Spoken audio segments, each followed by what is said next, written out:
150 টাকা ভাড়া, 150 টাকা বেশি নিতে পারে, 800 টাকা চাইছে। যদি 30 সাল নামেন 30 সাল 800, মহাকালী নামলে মহাকালী 800। আচ্ছা, আমরা একটু ভিতরে ঢুকবো যে এখানকার যাত্রীরা যারা আছে তারা আসলে কত টাকা করে ভাড়া নিচ্ছে। আপনারা ভাড়া কত করে নিচ্ছে? আমি ড্রাইভার না, আমি গাড়ি স্টেট, আমি এই গাড়ি ড্রাইভার না, ড্রাইভার নিচে কাকু। আপনি নিচে ড্রাইভার না, আপনি স্টিয়ারিং এ কেন? গাড়িটা ঘুরাইতেছে, উনি বাথরুমে গেছে, গাড়িটা ঘুরা সুবিধা করতে আমি বাথরুমে গেছি। একটু বলেন তো শুনি, আপনারা কত টাকা করে ভাড়া উঠছেন এখানে? 800 টাকা, 800 টাকা। কেন উঠছেন 800 টাকা? কারণ আমরা তো জুলুম, আমরা শিকার হয়েছি। আমরা যাত্রী এই জায়গাতে আইছি, আমরা ঢাকা যেতে হইব। এখন ওদের বললে ওরা বলে যে আমাকে গ্যাস নাই, আমরা তেল লইতে পারি না। ঢাকায় যেতে হবে না, চাকরি আছে তো, বাধ্য হয়ে 800 টাকা। এখন ওনারা 300 টাকার ভাড়া 800 টাকা। আচ্ছা, আপনি কোথায় যাচ্ছেন?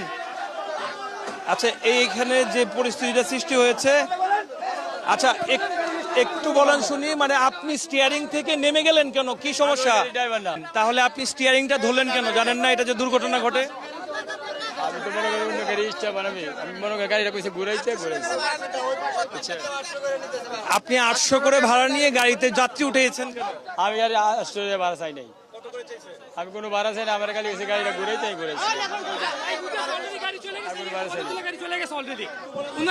ওনারা আমরা এই জায়গায় আসছি, ঠিক আছে, এইখান থেকে ঢাকার ভাড়া 220 টাকা করে, ঠিক আছে।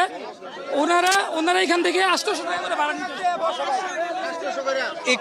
একটু বলেন তো শুনি, মানে কি সমস্যাটা হয়েছে? সমস্যাটা ওনাদের গাড়ি কিন্তু প্রচুর গাড়ি আছে এই জায়গায়, গাড়ি আছে, তারপরে ওরা 800 টাকা করে নিতেছে। নর্মালি ওরা 150 টাকা ভাড়া নিয়ে, কিন্তু ওখানে ওরা মানে 800 টাকা ভাড়া দিচ্ছে এই জায়গায়। গাজীপুর 100 টাকা, 150 টাকা ভাড়া, 150 টাকা বেশি নিতে পারে, 800 টাকা চাইছে। যদি 30 সাল নামেন 30 সাল 800, মহাকালী নামলে মহাকালী 800। আচ্ছা, একটি বিষয় আমাদেরকে জানাবেন, একজন যে কেউ জানাবেন যে আসলে আপনারা অতিরিক্ত ভাড়া যে নিচ্ছে, আপনারা কি যাচ্ছেন, কি কারণে যাচ্ছেন? গার্মেন্টসে জব করি, আমাদের ছুটি টাইম শেষ, আমাদের যদি যথাযথ টাইমে না যাই, সেই ক্ষেত্রে আমাদের কারো জব চলে যেতে পারে, কারো চাকরি প্রবলেম হতে পারে, তার জন্য আমাদের যেতে হবে, এনি কষ্ট যেতে হবে। যদি আমরা চাকরি বাঁচাইতে চাই, সেই ক্ষেত্রে আমরা সিন্ডিকেট হাতে বন্দি। প্রত্যেকটা গাড়ি আসছে, ওনারা তেলের প্রবলেম দেখাচ্ছে, কেউ জ্যামের প্রবলেম দেখাচ্ছে, অনেক রকম বিভিন্ন রকম প্রবলেম দেখাচ্ছে। বাট এখানে অনেকেই আছে নিম্ন আয়ের মানুষ, চাকরিজীবী, যারা যদি সঠিক সময় না যেতে পারে, ঠিক আছে, ওনারা ঠিকই ভাড়া 310 টাকা, কিন্তু টিকিট দিচ্ছে না, কাউন্টার ক্লোজ। এখানে আরেকটা সিন্ডিকেট কাজ করতেছে।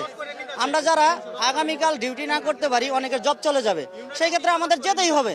আমরা এখানে সকাল 10টা থেকে বাচ্চা নিয়ে, অনেক গরিব মানুষ আছে, আমরাও গরিব, আমরা আর্থিক সচ্ছল না, আমরা এই জন্য এখানে দাঁড়িয়ে আছি সকাল থেকে, আমরা এখন পর্যন্ত যেতে পারতেছি না। যে কটা গাড়ি ছেড়ে যাচ্ছে 800 টাকা ভাড়া। আমার কাছে এখান থেকে শেরপুরের গাড়ি কয়েকটা গেছে, শৌখিন গেছে, আরো কিছু ব্যানারের গাড়ি গেছে, সব 800 টাকা। আমাদের পাশের যে ব্যানার গাড়ি আছে ইউনাইটেড, ওরা 310 টাকা করে নিতেছে। ওইখানে সিরিয়াল বেশি বিদায় ওনারা মানে বিকল্প রাস্তা খুঁজতেছে, অন্য বাসগুলা খোঁজার চেষ্টা করতেছে, কারণ কালকে সব অফিস খোলা, গার্মেন্টস অফিস সব খোলা। এখন আমাদের যেতেই হবে, যেভাবেই হোক যেতেই হবে। ওনারা এই সুযোগটা নিছে, ওনারা এই সুযোগ নিয়ে 800 টাকা করে ভাড়া রাখতেছে। এখন আপনারা আসছেন বিদায় এখানে, ওনারা বলতেছে গাড়ি ভরবো না, তার মানে একটা সিন্ডিকেট করা হয়েছে। না, এখানে কেউ নাই, এখানে কেউ নাই। না, এখানে কাউকে দেখা হয় না এখানে এখন পর্যন্ত। প্রশাসন বলতে এখানে কেউ আসে নাই। আমরা এখানে প্রায় 3 ঘন্টা যাবত।